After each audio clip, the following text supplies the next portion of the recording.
અમરેલી લેટરકાંડ મામલે યુવતીને ન્યાય અપાવવા મામલે પરેશ ધાનાણી આજે સુરતમાં ધરણા કરવા પહોંચ્યા હતા।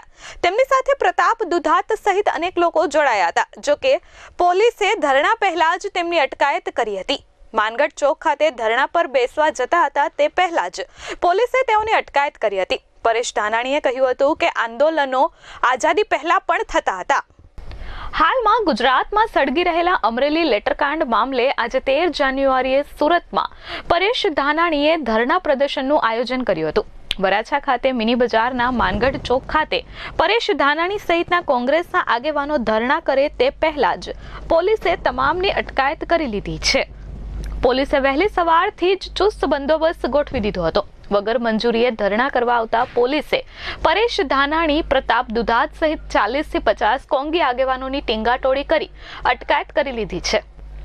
સુરતના વરાછા માનગઢ ચોક ખાતે અમરેલીમાં ભોગ બનનાર યુવતીને ન્યાય અપાવવા માટે ધરણાની જાહેરાત અગાઉ કરવામાં આવી હતી। સુરત પોલીસે ધરણા માટે મંજૂરી આપી ન હતી, જેને લઈ પરેશ ધાનાણીએ કહ્યું હતું કે અમરેલીમાં દીકરીને ભોગ બનવું પડ્યું છે, ત્યારે અમે તેના ન્યાય માટે લડત લડી રહ્યા છીએ। આઝાદી આંદોલનો થકી જ આવી છે, છતાં પણ પોલીસ આંદોલન કે વિરોધ પ્રદર્શન કરવા દેતી નથી।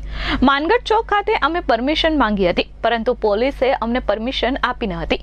ખરેખર તો આ પ્રકારના ધરણા અને આંદોલન માટે કોઈ પરમિશન લેવાની જોગવાઈ નથી। માનગઢ ચોક ખાતે ચુસ્ત પોલીસ બંદોબસ્ત ખડકી દેવામાં આવ્યો હતો। અમે શાંતિથી ધરણા કરવા માંગતા હતા। માનગઢ ચોક સામાજિક અને રાજકીય આંદોલનોનું સાક્ષી રહ્યું છે, ત્યારે અમે દીકરીને ન્યાય અપાવવા માટે અહીં ધરણા કરવા માટે આવ્યા હતા અને અમને ધરણા કરવાની પરમિશન ન મળે તો અમે વરાછા પોલીસ સ્ટેશનમાં ધરણા શરૂ કરી દઈશું।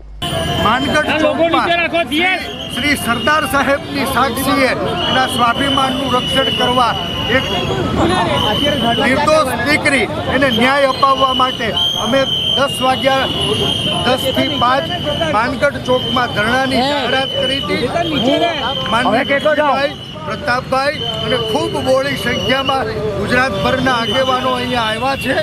પોલીસે આખા માનગઢ ચોકને જ્યારે જેલ કવચ હોય એ રીતે ઘેરી લીધો છે।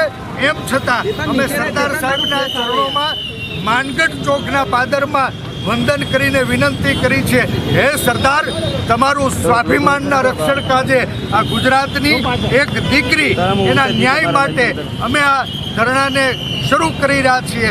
માનગઢ ચોકમાં મંજૂરી માંગી હતી, મંજૂરી માંગવાની કોઈ જોગવાઈ નથી।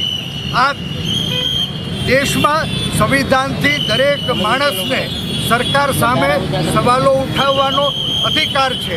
આંદોલનથી તો આઝાદી મળી હતી, આજ આઝાદ ભારતમાં આંદોલન ઉપર પ્રતિબંધ કોણ અને શું કામે મૂકી રહ્યું છે, શું છુપાવવા માંગી રહ્યું છે સવાલ છે। ત્યારે અમે સરદારની સાક્ષીએ અહીંયા જ બેસી અને ધરણા શરૂ કરીએ છીએ।